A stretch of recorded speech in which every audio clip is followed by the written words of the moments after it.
Welcome back to the internet, everybody.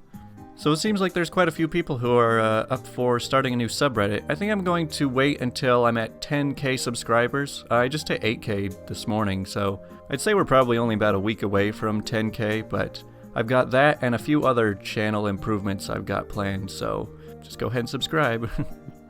Today the story from my comments comes from Nathan Neri. You know, one time I was in a very short situation at Wendy's that I used to live right next to.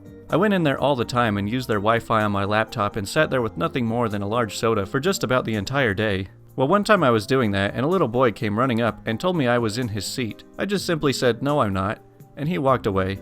But later, the kid and his parents showed up, and his mom looked at me and told me a long story about how her and her son came in every day at that time and sat across from each other and ate, and how she had already told her friend the manager to come remove a homeless loser out of their seats. I looked at her and just said, are you sure you come here every day? Because I've been on this seat every day for the past month and I haven't seen you.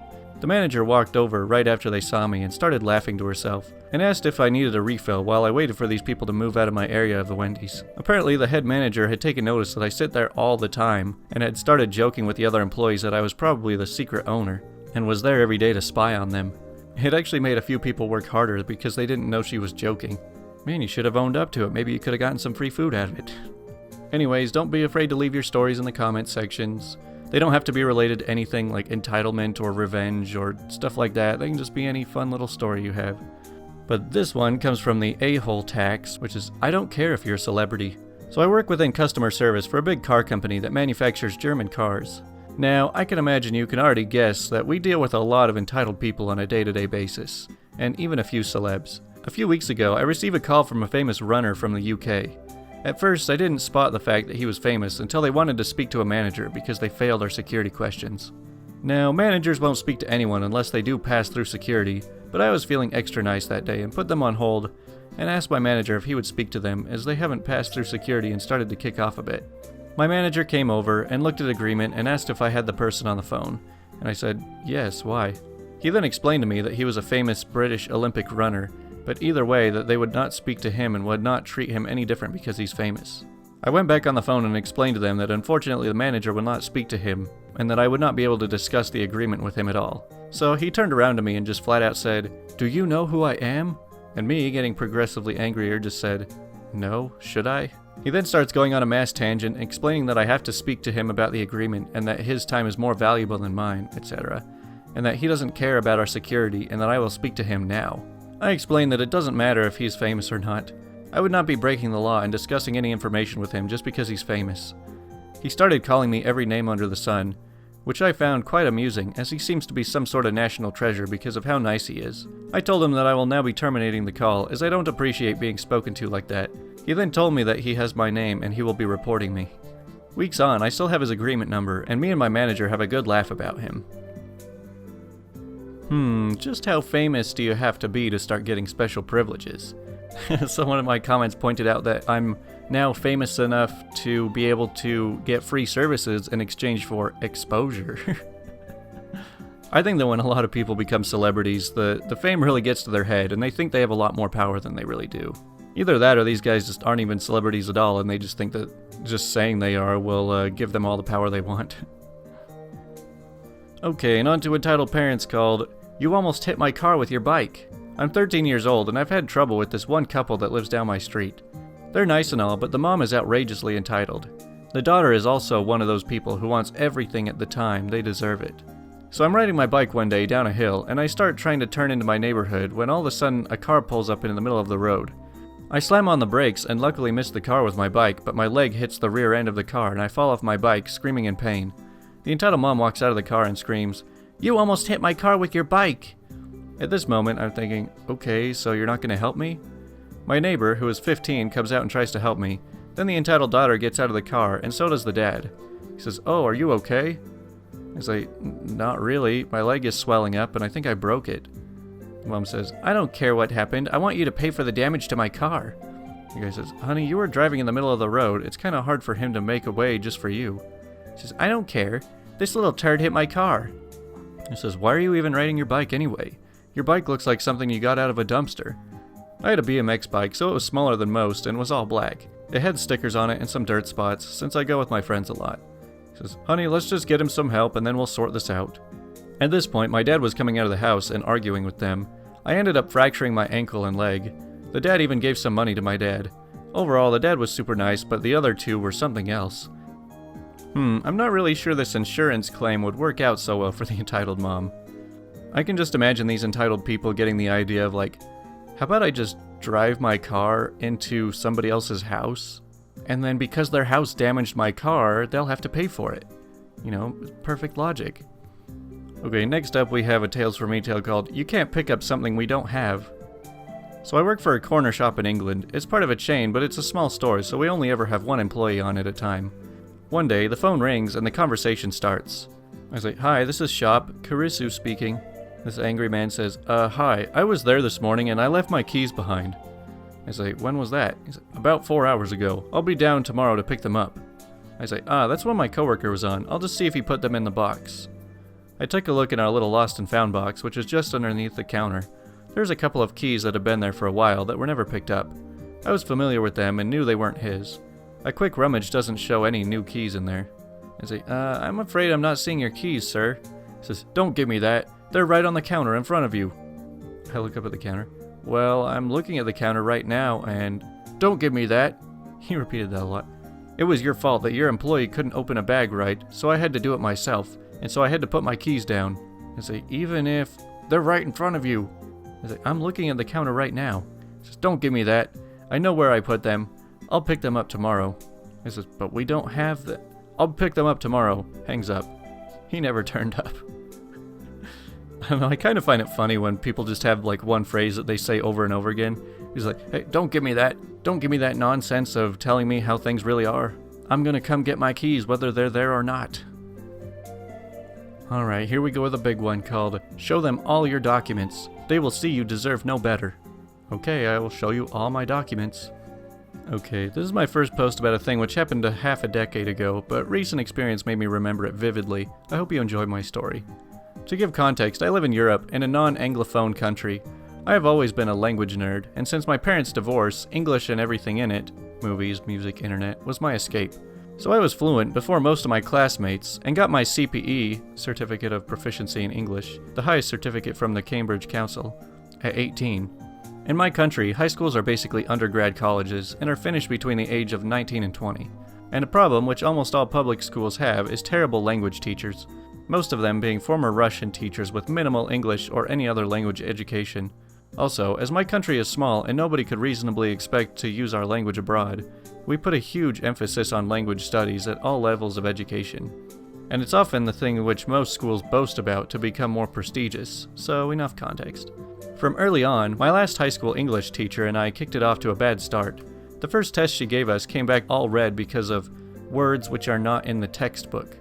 The terrible teacher, TT for short, would do this to me for the full final 2 years. She would take my essays and tests and cross out any words, phrases, or structure which was not in the textbook we were using. I maintain that I will not go as far as to learn the textbook vocabulary by heart, just to remember which synonyms I was allowed to use, just because of the terrible teacher's antics. I have managed to keep an A for 3 terms because there was nothing she could mark down on my grammar. The final term, however, TT learned that I wished to go to university to do Anglophone studies, a specialization her daughter had failed to be accepted for. She told me as an explanation why I cannot ever hope to be accepted at the start of that term, and which, among dozen other things, required good or even perfect marks from high school language lessons and accepted only 5% of applicants. TT was dead set to make me fail. She started giving me the stupidest assignments and extra tests for misbehaving in class, meaning being finished early and silently staring at a wall, which required me to mark the exact position of Disneyland on this A4 blind map of the USA. Exact quote I still remember after all those years. And more of the same crap. You could tell she was so satisfied by me failing these tests, she would have a grin on her face each time handing out the results. By this time, I have been representing the school in Language Olympics for both English and Spanish. She had no idea because it was organized by another language teacher, and even though the principal made it into a big deal, TT was plainly uninterested. I have placed 3rd in a capital city district in Spanish and 6th nationwide in English. Not to listen to this brag, but to use it later. By the end of the term, she got my mark down to a C-. Mind you, all of the grammar was still A's, but her blind maps of tourist attractions had taken their toll. I went to her to reason with her, but her reaction was, "If you think a different teacher would propose a different mark, take all of your documents and go to one of my colleagues. But I believe it is clear to anyone that you do not deserve any better." So I did. I took all my documents. The bloody blind maps, the grammar tests, my by then year-old PCE certificate, and my 6th place diploma. I went to the teacher who organized the competitions and explained my situation. She was furious. She took this to the principal, and even though I was waiting outside, I could hear him yell at TT, "You were trying to fail the student who was representing us at the national level of competitions?" It also turned out that with the CPE I had, by that time, a higher level of English education than TT had. I got an A, I got to the uni, and I love it there. I also started my own tiny language school where, among of course teaching the language to whoever is interested, I help kids whose language teachers are incompetent and or power-hungry morons. The impulse for me to write this was walking into my high school last week and meeting TT. She acted like we have always been best buddies. A couple of my students are her students as well, so she knows about me. She hugged me in front of the high school kids present and exclaimed that I got to where I was thanks to working hard in her lessons. I'm still pissed I did not get the courage to tell her off there and then. You know, I told another story just like this one probably about a month and a half ago or something. Man, why is it always the language teachers that are the abusive ones?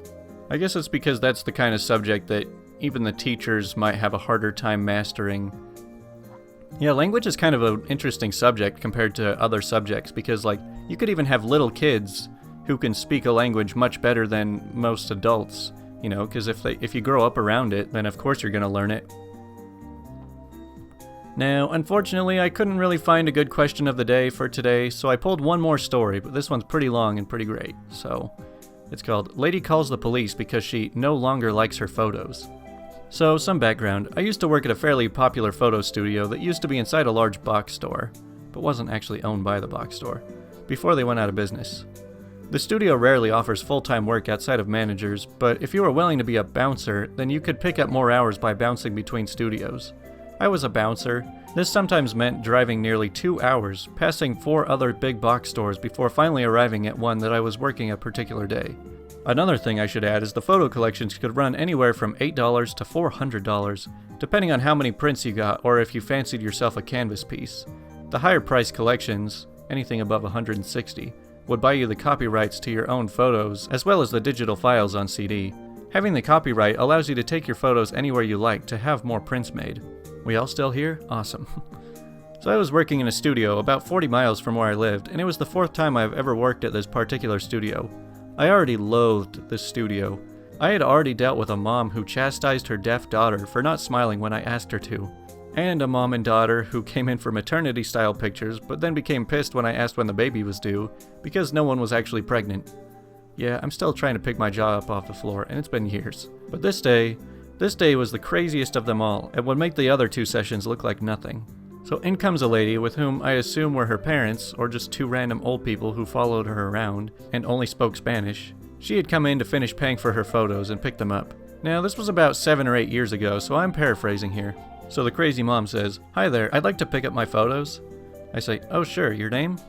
She gives me her name and I flip through the drawer to find her photos. It's a thick envelope, so I already know she got one of the more expensive packages. I say, "Here they are." I open the envelope and carefully pull out 20 or so prints of her little girl. Cute kid, looks like she was an absolute ham for the camera. Someone else took these photos, not me. I say, "Oh, isn't this the cutest? How old is she?" She says, "Oh my gosh, they turned out great. She's 4. I say, "Oh, I love that age." We all flip through the photos so that the mom can examine and approve. Her and the older man and the woman with her are all cooing over them.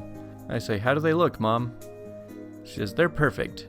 I say, "I love to hear it. Now, it looks like we have a remaining balance of $200. I'll need you to get that before we can release them." She says, "Alright." She pulls out her wallet and gives me the $200 in cash.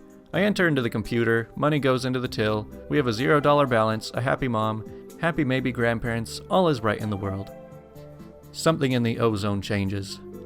The crazy mom, after looking through her pictures one more time, finding her CD of her pictures but still seems to be looking for something, says, when I talked to the lady in the photo center, she said I needed a paper that said I owned the copyright. Where is that? I say, "A paper?" She says, "Yeah, with the copyright." Now, I had only worked with the company for about a month, and honestly, no one had ever asked me this before, and no one had ever told me about needing a copyright release form.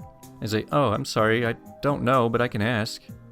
I'm the only one in the studio, so I have to call my manager. I ask her about the copyright, and she lets me know that there's a PDF file on the CD that contains the release. Great, problem solved. I say, my manager let me know that the release is actually on the CD, so when you take the CD into the photo center, it'll be right there. She says, can't you just print it out? I say, I'm sorry, I don't have an actual printer for that. This location honestly didn't have one. She says, well, I don't believe you. I say, I'm sorry? She says, I don't believe you. I want the copyright. I say, the copyright is on the CD, but unfortunately I'm unable to print it without a printer. You can probably have it printed at a photo center when you have your extra prints printed. The crazy mom is quiet for a moment, and I think she's absorbing everything I've told her, and everything will be okay again. Wrong. She says, I don't like these pictures. I want my money back. I say, I'm sorry? She says, I don't want these ugly pictures. Give me a refund. She shoves the envelope of photos back at me and folds her arms. I say, ma'am, unfortunately, we are unable to give refunds on photos. She says, yes, you can. Give me my money back. I say, I really can't. All sales are final. She says, just open the register and give me my money. The money I just gave you? I say, once the money goes in, I'm unable to get it back out. Refunds can only be processed by corporate. This was actually true. I later became a manager, and even then I wasn't allowed to give refunds on photos. They never even taught me how to do it. I mean, honestly, what are we supposed to do? Sell your baby's pictures to someone else? She says, you can't give me the money I just gave you? I say, no, ma'am. I want to speak with your manager. Call her again. I say, sure thing, ma'am. I call my manager back and explain the situation. The manager says, didn't you have her look at the pictures before she paid? I say, yeah, she approved them, but now she wants a refund. Do you want to speak with her? No, I don't. Just tell her to call corporate and we don't give refunds. I say, okay. I hang up. She says, why didn't you let me talk to her? I'm heated at this point because she's pretty much screaming at me, and big box store customers are checking out and staring.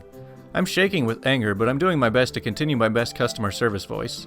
I say, because she didn't want to speak with you, ma'am. I'm sorry, but we are unable to give refunds at studio level. Only corporate can. She says, if you don't give me my money, I'm calling the cops. I say, you're welcome to do that, ma'am, but there's nothing else I can do but give you your photos. She says, I don't want those. I want a refund. She slams her hand down on the counter and I step back. Pretty sure this lady's going to hit me. I say, I'm sorry, but there's nothing else I can do. She says, fine, I'm calling the police and I'm suing you. I'll get you fired. Honestly, why do they all say this? Why do they all think that they have the authority to get anyone fired? Oh no, a customer is unhappy. Better fire the employee that they abused. At this point, she walks away from the studio and into the store where they're apparently calling the police on her phone. I don't know if she was pretending to try and scare me or if dispatch just told her to stop being a lunatic because no cops ever came. I take this opportunity to get some water and call my manager to let her know what's going on. She's really calling the cops? I guess. What's her problem again? Well, she liked the pictures, paid the $200 she owes for them, then asked about the release form, wanted me to print it. I told her we didn't have a printer. The studio doesn't have one? No, we should probably get one after this, but after I told her we didn't have one, all of a sudden she wanted a refund and said the pictures were ugly. The manager kind of sighs. Man, what a crazy beep. Hey, while I have you on the phone, I wanted to ask you about entering our manager and training program. The studio manager is quitting, and I would like you to take her place. I'm startled. Oh, absolutely, I'd love that. She says, great, call me back if the psycho comes back or the cops come. They never did. The lady never even took her pictures that she paid for. Wow, so not only do these customers not have the ability to get anyone fired, but they actually have more power in getting these employees promoted. If you can deal with me, you deserve a promotion. Well, that about does it for all of the stories for today. Just as a reminder, I'll probably start up the subreddit sometime next week, around when we hit 10k, and also I've got some surprises for quality improvements on this channel once we hit 10k as well, so looking forward to that, so thanks to everybody for watching.